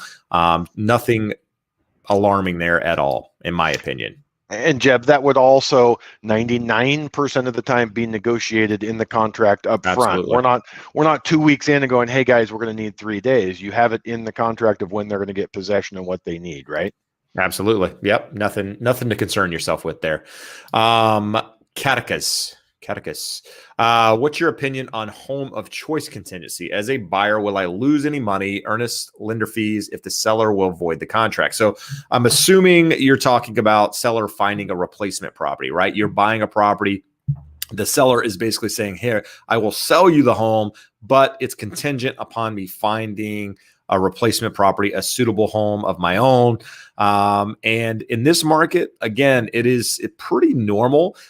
They can be pains in the butt in some cases, in if the seller doesn't find a replacement home, for example. So, you go under contract, the seller can't find something to replace it. Your deal could end up falling apart, which means that you've wasted X amount of time on a property that you couldn't move forward with. And And, had you done that 3 or 4 months ago and been in escrow for 30, 60 days, you could have, the next property you put an offer on could have gone up 5, 10% in that case, just because of how fast the market was moving. So I would say it's a bad idea, but I would say that you need to be careful in that case and find out, hey, look, is the seller actually seeing anything out there now that fits what they're looking for? Okay, if they are, how many properties, that sort of thing, right? You don't want to go under contract if the seller is unrealistic in what it is they're looking for, because you could be wasting your time. But at the end of the day, in those cases, you shouldn't lose any earnest money. But if the seller is requiring that you go through the process of starting your timeframes based on the contract, that means that in some cases you have to do an appraisal. You're doing your home inspection based on that contract, not when they find a property, because it can be worded like that. You could lose the money of the appraisal and the home inspection if that deal does fall apart. So just keep that in mind when you're buying it, that, you really want to set those timeframes based off when the seller actually finds the replacement property and not when the escrow is opened. So hopefully that was clear. Got an interesting one here, Jeb. All right. A unique one that we've never answered on the show before. So Lorraine Reed James says, can you talk a bit about the FHA rule regarding a seller owning the home for 90 days before a buyer can purchase it? Yep. So the exact rule is you cannot enter into a contract until the 91st day. So they're going to go back and they're going to look when the seller took possession, took title to the property, and they cannot enter into a contract with you until the 91st day. FHA largely solved a problem that didn't exist, but they wouldn't have done that for no reason. FHA has had a lot of fraud in the past, a lot of schemes that people used. So what most likely was a problem for FHA in the past is someone buying a property, getting an inflated appraisal, passing it on 2 weeks later to a new straw buyer. And I say this speaking from experience. In the 90s, I worked for a great local direct lender here in Orange County. Those guys taught me everything I know, or most of it. But they went out of business because they went into wholesale. So they were working with brokers like me, and they had a broker in Los Angeles that was helping a group of people that was buying 4-unit buildings really cheap because the market was down then. And then they would claim to do repairs. They had a title company, they had an appraiser, they had everyone kind of in on it. So it was a scheme that, and we weren't the only company that lost on it. They did about 10 or 12 million dollars of loans, which was a lot in the 90s, that all immediately went bad because of a flip with an inflated appraisal. We have lots of fail safes in place now that protect that from happening. But FHA decided they're going to put this rule in place and they're never going to take it back. So we are stuck that if a really efficient flipper buys a home, goes in 45 days, dials in the renovations perfectly, they cannot sell to an FHA buyer until day 91. So in a hot market like this, 99 times out of 100, those are going to either a VA or a conventional buyer. All right. Joey Quirk. Is he related to Joey Crack? He's not, but he did hook me up with TM. He's he might have designed this shirt. So thank you, Joey, for the hookup there. But the question is, what's the max time for seller rent back after a sale? So if you're getting a loan on it, it's 60 days. The lender won't allow any more than a 60-day rent back when purchasing a property as an owner-occupied purchase. Now, can things be negotiated outside of escrow and against all of that? Sure, they can. But if you're actually doing a seller in place, if you will, after the close of escrow, it's 60 days. But I'm sure, you might be able to negotiate around that depending on what you're trying to accomplish. But yeah, 60 days is the max. Let's see here. Here's one for you, Brian. Your name's Josh. This guy's name's Brian. Can you explain what does impounding your property taxes and house insurance do to your mortgage? What does it do to it? It's just going to increase your monthly payment because they are going to collect 1/12 of your property taxes and your homeowner's insurance with the monthly payment. It is required by most lenders on high loan to value loans. So if you're over 80%, some of them only over 90%, and there are a couple of lenders that even with 5% down won't require it. But in essence, it causes two things. Your monthly payment is going to be higher and your cash at closing is going to be higher because you're going to make a deposit it to establish that impound account so that there is enough money when the taxes next come due to pay them, and when your renewal on your homeowner's insurance and potentially flood insurance come due in a year, that there will be enough in there to pay. All right. Let's see. The Curicus. For transferring property tax basis under Prop 90, is it allowable to purchase a property first, then sell current property 2 months later, then move the tax basis to the new property? My understanding is yes. I think you have a year. Is that right, Josh, to transfer? I can't remember exactly how that works when you sell the property after the fact. So for those of you watching, Prop 90, Prop 90 is the transfer between two counties, or is it the, let me think here, 60/90. It's the transfer from one property to another, and 60 is the county thing. I think you can sell it after the fact and transfer it. I think there's a certain amount of time that it has to be done. I can't remember that time, but if you want to email me, I'll throw it up on the top and I will find that answer for you and let you know, unless you know it, Josh. I don't. And are they even necessary anymore? I thought the change last year, it sort of obviated the need for transferring the base. It's so, yeah, both. It's still both needed. Yeah, no, because what it's happens it's saying right here, both 60 and 90 expired. with Prop 19? So he's saying Prop 90. I know, but what do you say? What is Prop 60 and 90 expired? What replaced it? 19. Oh, see, I don't know. That would be news to me. They're not needed. That transfer between county are not needed.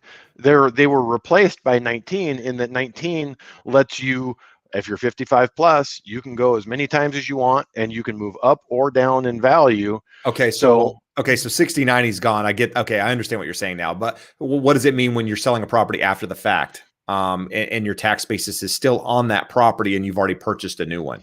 Can you then take that tax basis and move it to the new property 2 months later?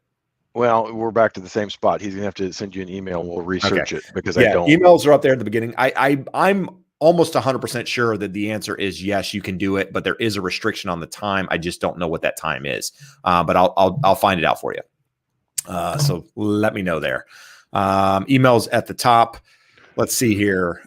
Josh, do all jumbo loans require cash reserves? I don't ever want to make a statement that the answer is yes, because I'm certain there's a jumbo loan out there somewhere that doesn't. But as a rule, the vast majority of them are all going to require reserves. Okay, there you go. And what are reserves? Let's just answer that question. We talk about reserves. What is classified as reserves? The full name is post-closing reserves, meaning after we close escrow, you've sent all your money in. It's money that you have available after closing. And some programs require 6 months reserves. Some programs require 12 months reserves. And you say, 6 months of what? 12 months of what?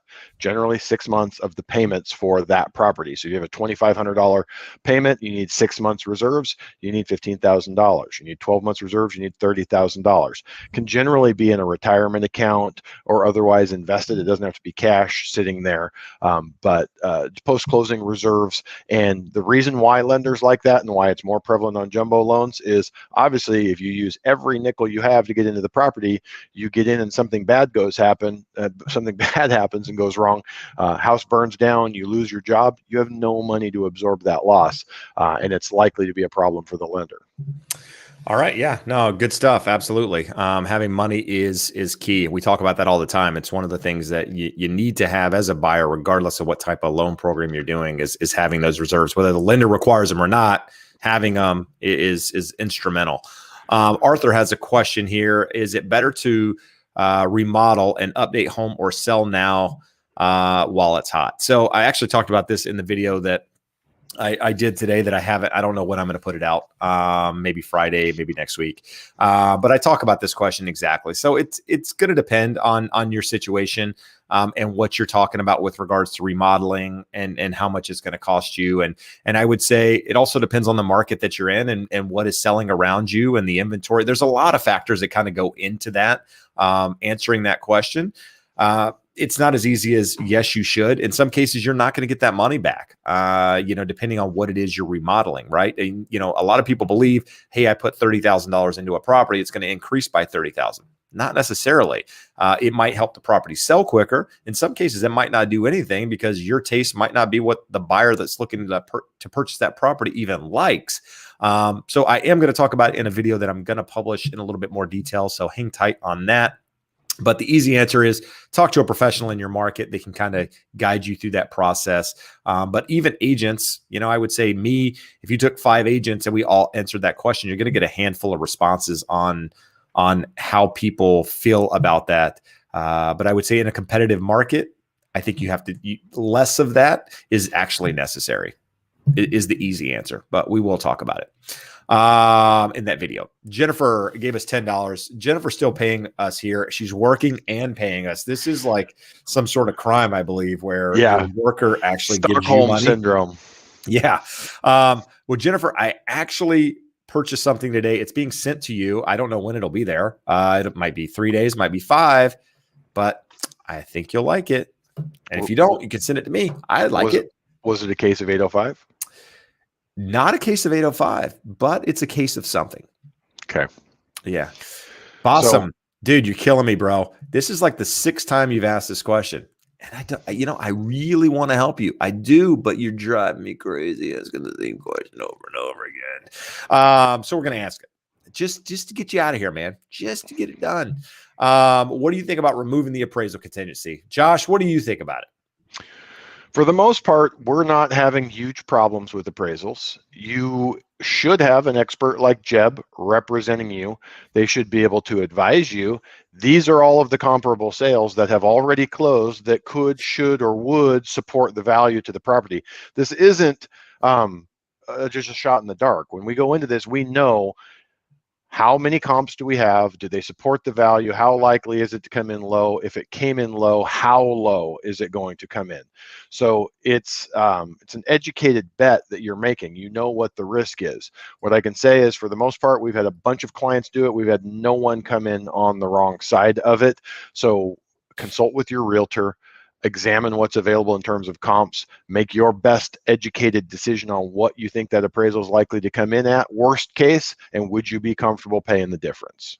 There you go. Nailed it at the end. Yeah, your agent should be running the comps, telling you where they think it will appraise, and giving you an idea and letting you know the risk if you do waive it, what you should expect to pay. But even then, it's a risk, right? If it doesn't come in, you've waived that appraisal contingency. You're essentially in jeopardy, or your earnest money could be in jeopardy if you decided to back out because of that. If you didn't have that contingency in place. So if you're working with a pro, they should be able to answer that question for you. If they can't, you need to find one that can. Speaking, Jeb, of working with pros, I want to circle back here. Lorraine follows up. She's the one that asked about the 90-day flip rule. She says, thank you for the info. I lost my deal recently because no one told me about the rule. It says, it sucked because I lost my appraisal money. So we talk about working with pros, working with experts, working with people that know the rules.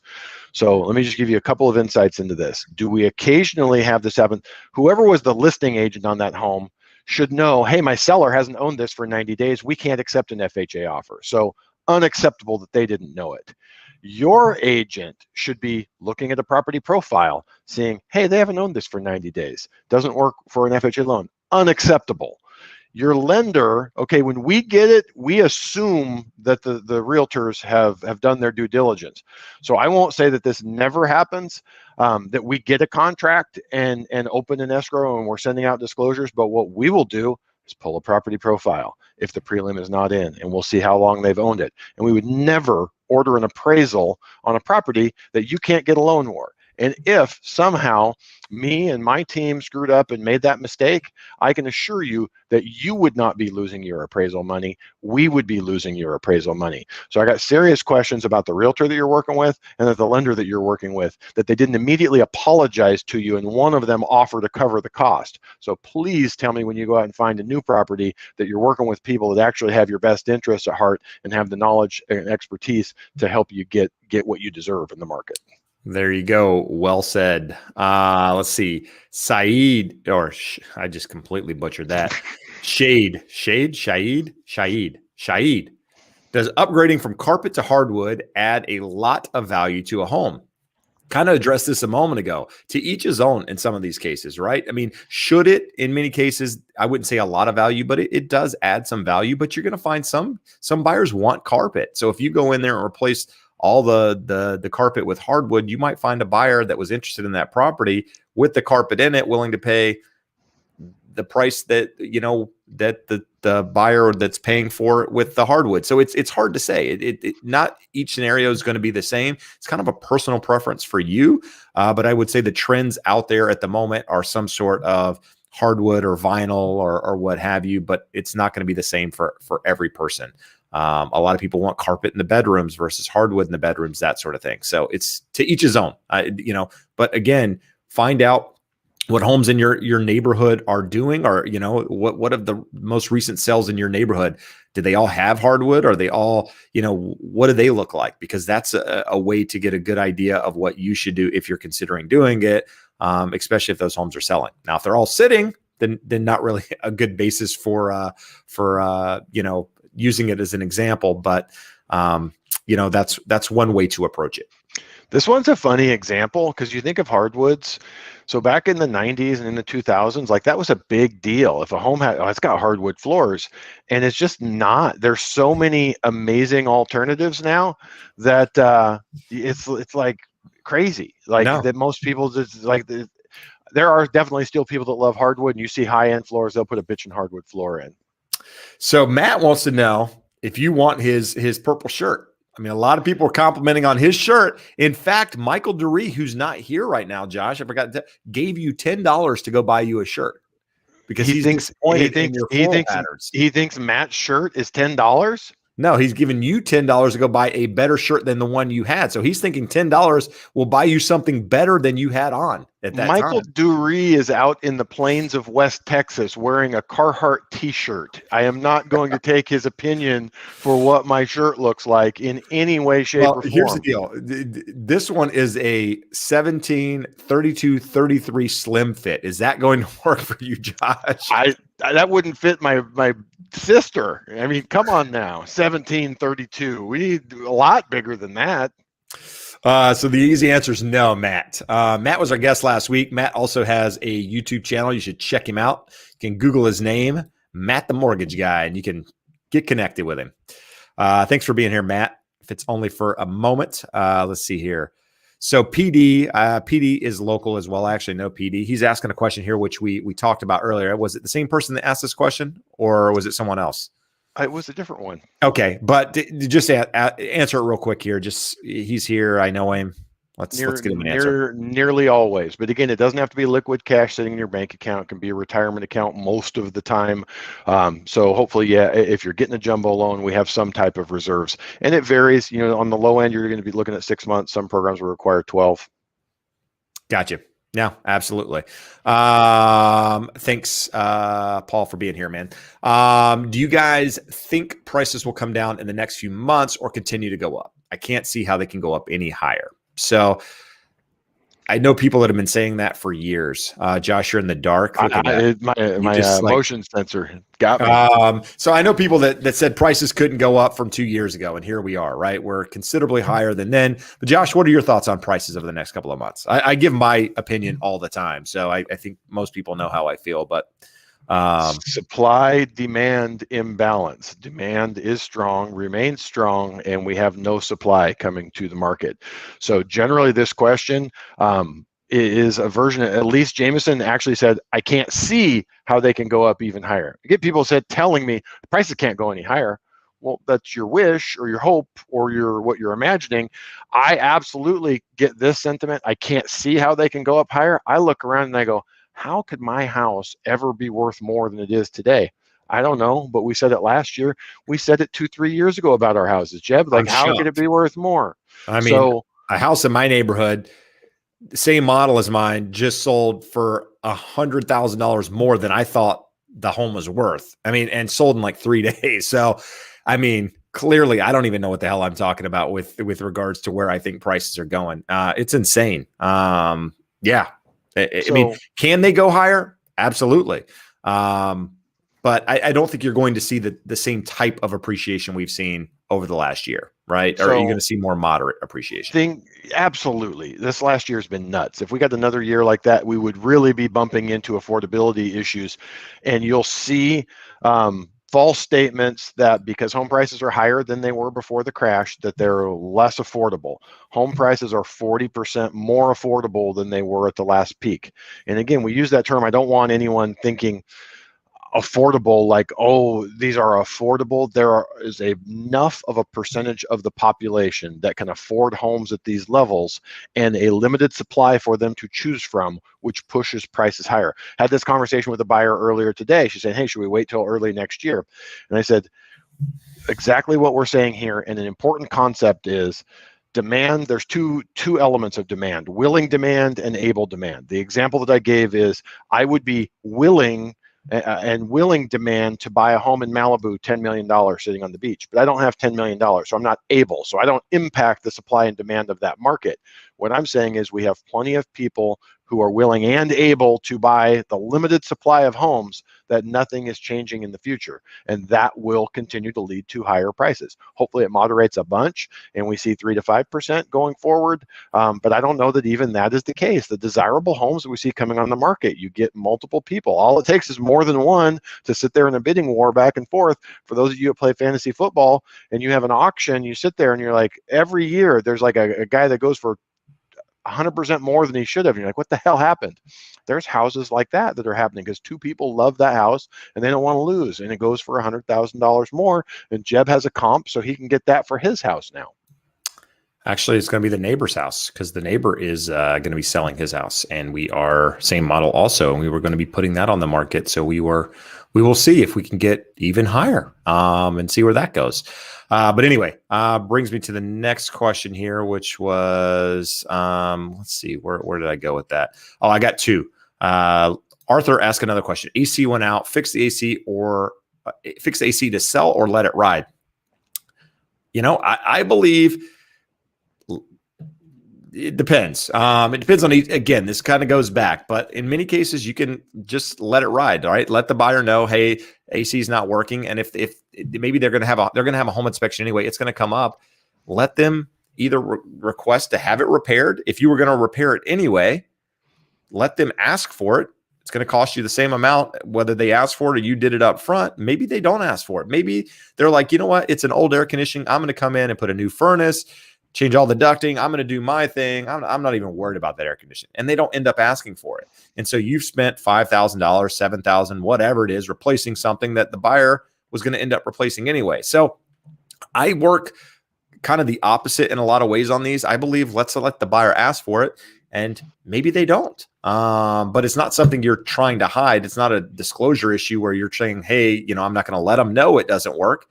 They're going to find out it doesn't work. And if they want it fixed and you were willing to fix it before the fact, then be willing to fix it after the fact and keep the deal together.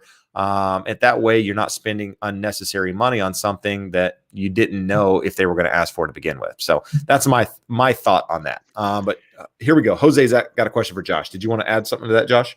I was going to say, if you're in Orange County, I have an amazing HVAC guy. Martine would be happy. That's my guy now. He's not your guy anymore. No, I've given him more business at this point than you have. He's not even close. Not even close. He's my guy, bro. Ask him who his guy is. Ask him who he's going to find a new and improved fancy unit at wholesale cost for right now, because I'm such a VIP client. And I don't even try. Bro, you probably told him you weren't going to give him any more business unless he did it. I know how you work.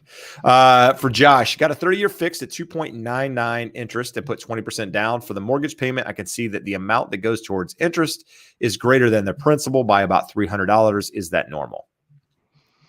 It does. I would like to see the document you're looking at. It doesn't sound right, just because in the early going, what's funny, when I started doing loans in the 90s, rates are 7, 8, 9%. It was tiny little portion of interest or of principal and all interest. And now we get a nice chunk of interest every month, but you're paying more interest every month in the early going than principal. If you were paying more principal than interest, it would get paid off really quickly. Yeah, no, I mean, I guess you could be paying $300 more. I guess it's going to depend on your loan amount, right? I mean, and all of that is in how much is going towards interest versus principal and what have you. But Yeah, if it was a super small loan, maybe that balance is right. But 30-year fixed, 20% down, or what? The country median is 360, so you're still talking a $300,000 loan. Should be more than that, but it's definitely closer to parity than what it once was, and it's because interest rates are so low. So I wouldn't be alarmed. I get people that haven't borrowed and done a mortgage since the 90s, and they're like, this is crazy how much goes to principal in the early going. There you go. There you go. Loan amount is 426. So maybe a $300 difference is right. It still sounds a little bit close, but you're looking at the numbers. So at a low interest rate, under 3%, you're going to have a nice chunk going to principal. There you go. So Josh, somebody's asking, how was the OC market affected in 2019 when interest rates started to rise? We have not had rising interest rates since 2018, and our affordability was much better. They rose all the way through 2018, peaked in like December 18, early January of 2019, and we've been on pretty much a straight ride down since then, which has coincided with the increase in prices and has helped and fueled and exacerbated that. But prices were going up all of 2018 while rates were going up. Things were still affordable. We have a lot of clients that bought during that time, and the benefit for them is now they're sitting on a bunch of equity and they've come back and they've refinanced to the current rates. We get the question all the time, would you rather buy at a high price with low rates or at a low price with high rates? In a perfect world, you buy at a lower price with high rates because they'll eventually go down. You get the opportunity to refinance and get the best of both worlds. The opposite is not true. If you pay a high price for a home, you never get to refinance the price you paid for the house. No, absolutely. And in 2018, I mean, I don't really remember a slowdown in the market, right? I mean, the market's kind of been on this upward trajectory since 2012. I mean, it's before that, but 2012 is really when it started to go up. The end of 2012, beginning of 2013 is when the market kind of took off. And from then, I mean, have you had prices kind of move sideways a little bit in some of those markets? Absolutely. You haven't really seen any decreases in prices since then, but you've seen some fluctuation in rates. So not really a lot changed then, and you're not really likely to see a real change in interest rates anytime soon. I mean, we talked about that earlier. Josh did. Regardless of what you think about the economy and everything going on, they're not in a position to change much at the moment. In which case rates stay low, supply doesn't really go anywhere, demand's going to stay there, and you're going to have something moving sideways to potentially up, right? And if you do have prices pull back, I mean, how many people in this chat right now have we seen say, I wish prices would pull back so I could buy a house? So if prices pulled back tomorrow, which they don't, home prices don't just change overnight, but if they did change by 5% overnight, how many people that have been on the sidelines would now be a buyer of property? Probably all of them, right? I mean, and that's the thing is if you do see a pullback in price, chances are you're going to have that demand start to creep back up again. Let's see. J Girl. Great point. I had a realtor tell me the exact opposite, and I disagree with her. I definitely would rather have higher rates, lower house price. Yep, absolutely.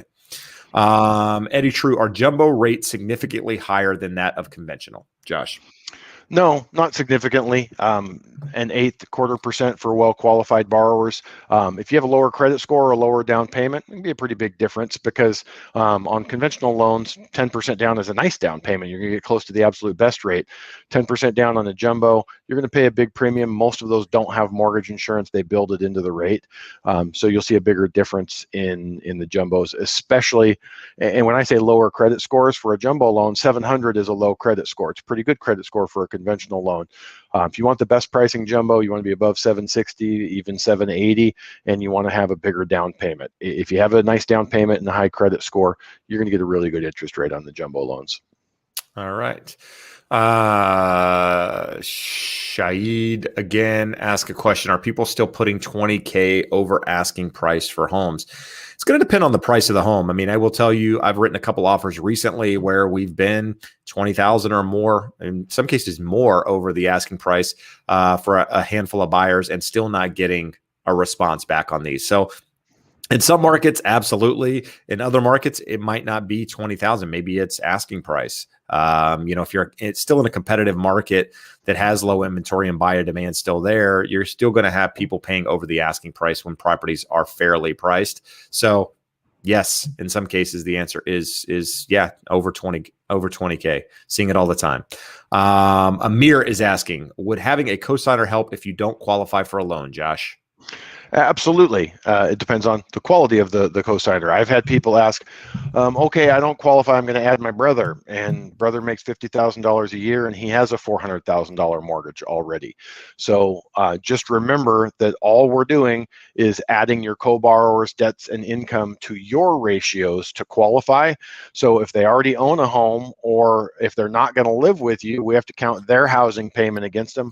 A lot of rents are high, so if they have a big high rent that we're having to account for, they may or may not help you to qualify. So it truly is as simple as gathering all the same documentation from your potential co-borrower that we gather from you, calculate the income, look at the debts, run the ratios, and they don't have to occupy with you. They can either be an occupying co-borrower or a non-occupying co-borrower.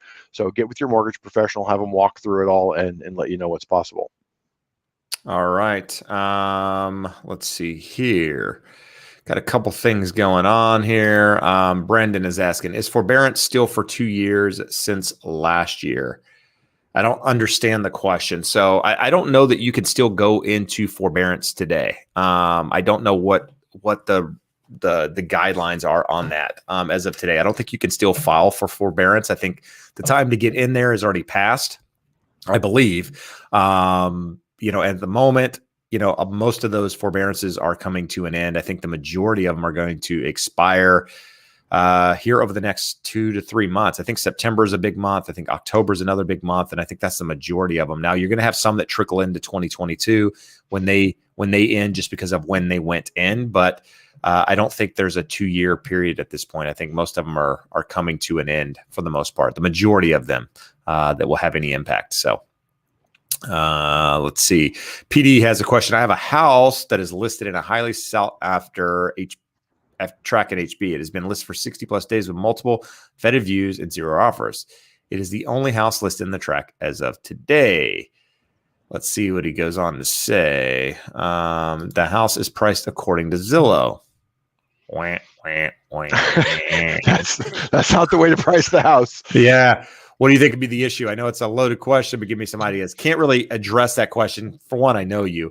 Can't really give you advice, but I think the obvious is there, right? If it's on the market, hasn't sold in this environment, there's your big issue, right? Is the fact that it could be priced higher than it should be. But can't say that that's the case, right? I haven't even paid attention to it. So I don't know for sure, but that would be my first guess.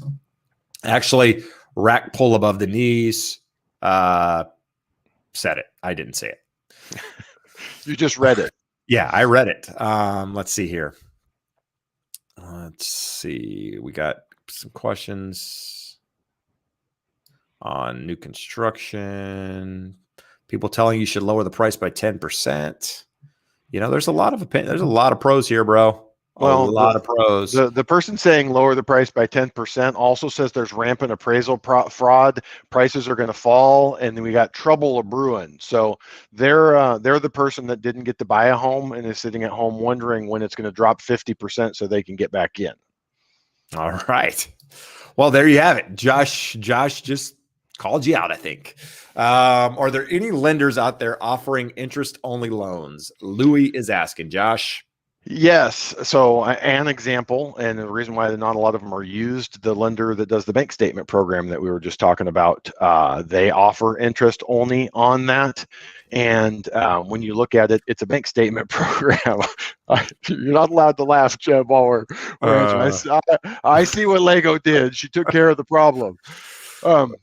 But they exist, but they're generally portfolio lenders. Fannie, Freddie don't allow it. So I shouldn't say generally. They are portfolio lenders that make their own rules. And generally, those loan programs have a little bit higher interest rates, and they charge a premium for the interest only. So when you look at taking a higher interest rate, it mitigates some of the benefit of the interest only. So not a lot of them get done, but there are a few lenders out there offering them. I was going to say there's another thumbs down coming. Get your wallet ready, Jennifer. Too funny. It's hilarious.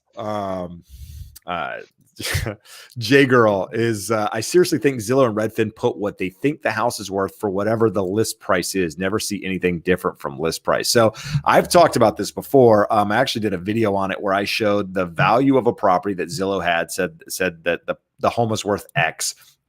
And then when I went and listed the property at a different price than what Zillow had stated, Zillow miraculously changed what they thought the value of that home was to basically what my list price was, which tells me that their algorithm has no idea what the hell it's doing.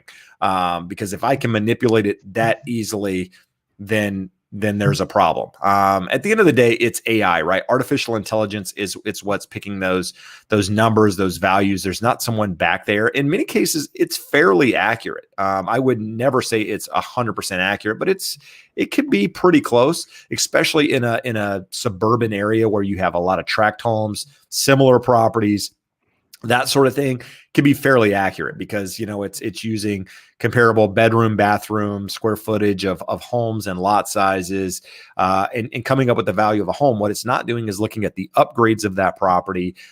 It's not taking into account, in many cases, the view of that property, the location on the street, that sort of thing that actually could affect the value of the property. So in many cases, that could be the problem with the algorithm and how it works. So you can't rely solely on it. But again, like I said, when you can manipulate it very easily just by changing what you think it's worth as an agent and putting it on the market, and they automatically just change their value, that shows you that the weight is more on where it's listed versus what their data is supporting with regards to value. So and I'll throw that back to you, PD, is that I believe mother-in-law is an agent. I don't know if she's the one that's representing it or what have you, but or where you came up with the price on it. But at the end of the day, you have some resources out there to find out what a real value is on that property versus what Zillow's saying it's worth, and that's more of where I would price it versus using an online website, so to speak. And I say look at this from another angle. When we're doing refinances, we need to know, do we have a reasonable value for our property? So the first thing I do is Zillow and Redfin. We write down those numbers, and they're usually not similar at all. In the 700,000-ish price range, there's usually a $30,000 to $50,000 difference between their two algorithms.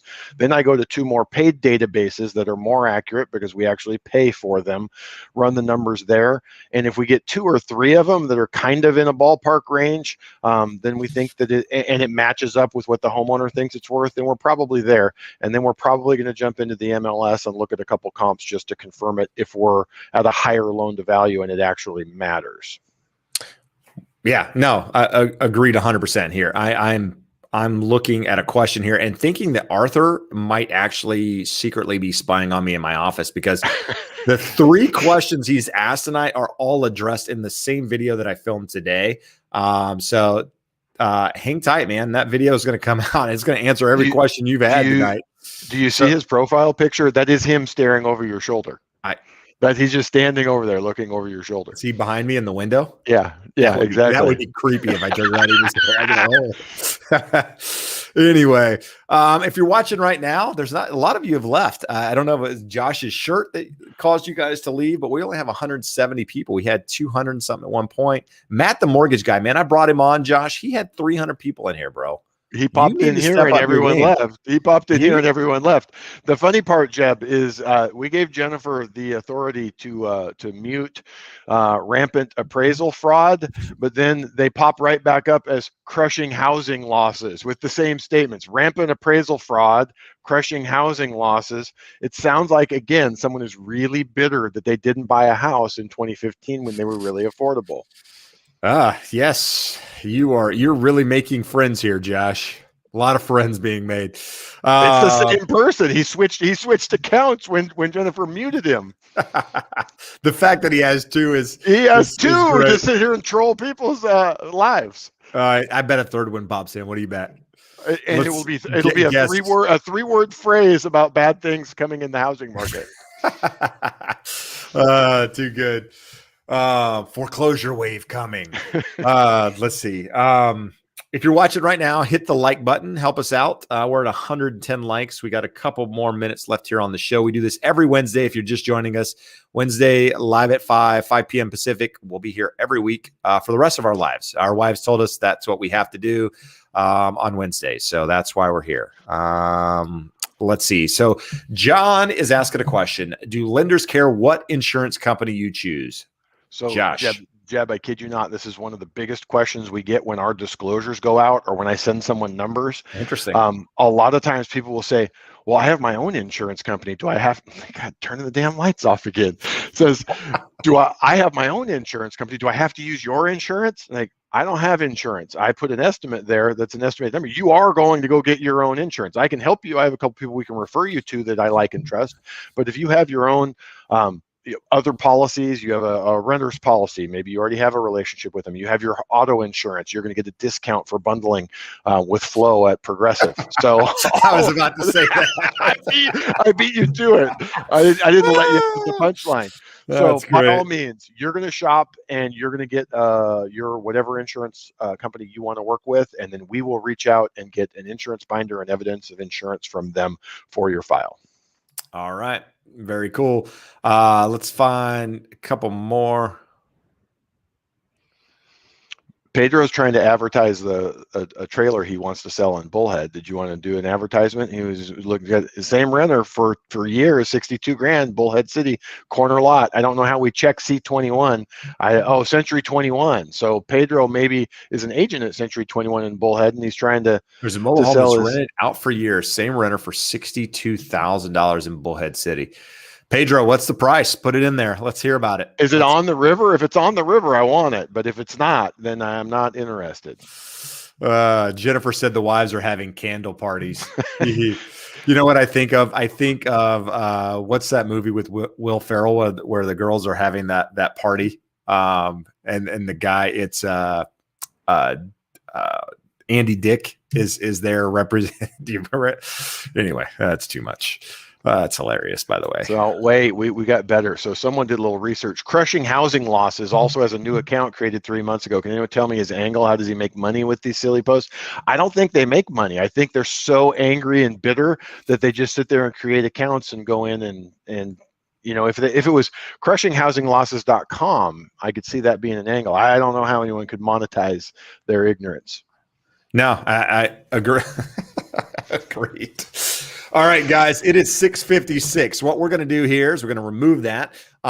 Josh and I, here's the problem, Josh. I can't have our names on the top and this on the bottom at the same time. So I gotta reach back out to that guy. You got to get a double that has both, because you add one, you remove one, what have you. So what I'm going to do here is ask one more time that you guys like and subscribe. And then I'm going to go on here and put Josh and I's contact information. We're actually going to throw it at the bottom this time and say, if you have questions that you need answered, you can reach out to us directly.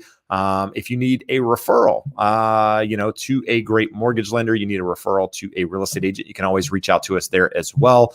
I don't have that written anywhere other than the original screen, but you guys know where to find it. We can add it as a little banner like this right here.